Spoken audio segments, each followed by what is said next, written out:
This is a government-sanctioned seizure of children that should not have been taken out of a home, and now the death of a sweet little boy who was perfectly healthy before they took him away. A mother in Harker Heights is taking legal action against CPS in Texas after she says that her son died while in their care from respiratory issues. In-depth reporter Leah Joseph tells us why she says he should have never been there in the first place. When children are brought to Child Protective Services, one might assume they would be protected and safe. But that was not the experience Leah Joseph's family had when her sons were taken away in September of 2022. My baby, he told me that all the babies was sick with bumps all over their faces. Joseph's 6 children were removed from her home after an anonymous tip reported her for violence and drug use.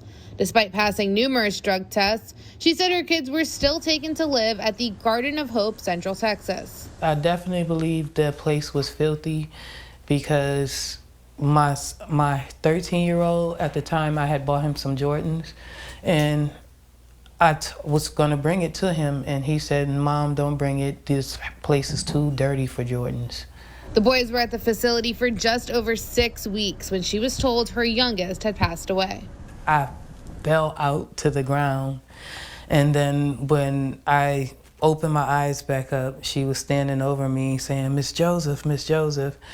And my boyfriend, he had helped me up off the ground, and I'm like, "What are you doing? What are you talking about?" The news came as a complete shock. According to 2-year-old Panash's examination prior to entering the facility, he had no ongoing medical issues and was reported to be healthy and developing appropriately.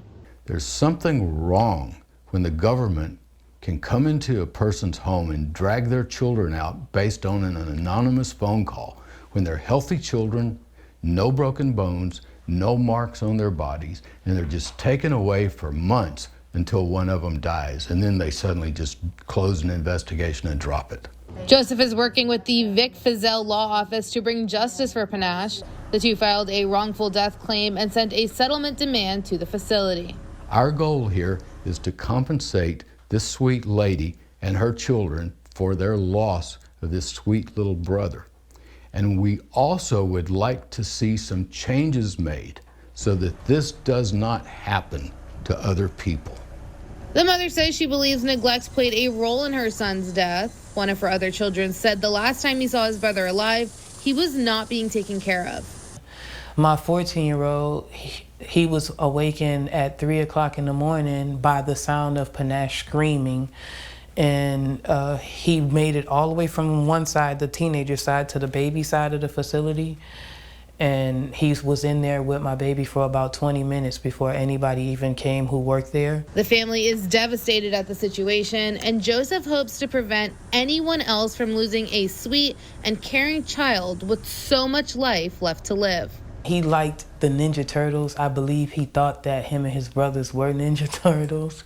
And as her little turtle lays to rest, Joseph will continue to fight for justice. I don't want another child dying from this. Like, it's very hard for me every day still. Like, his birthday is August the 5th, and he won't even be able to turn 3.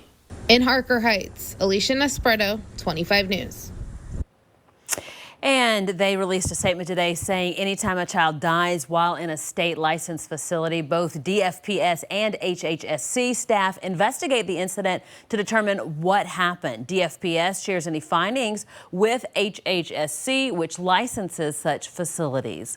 According to an autopsy report for the child that we received, he did die from respiratory illnesses.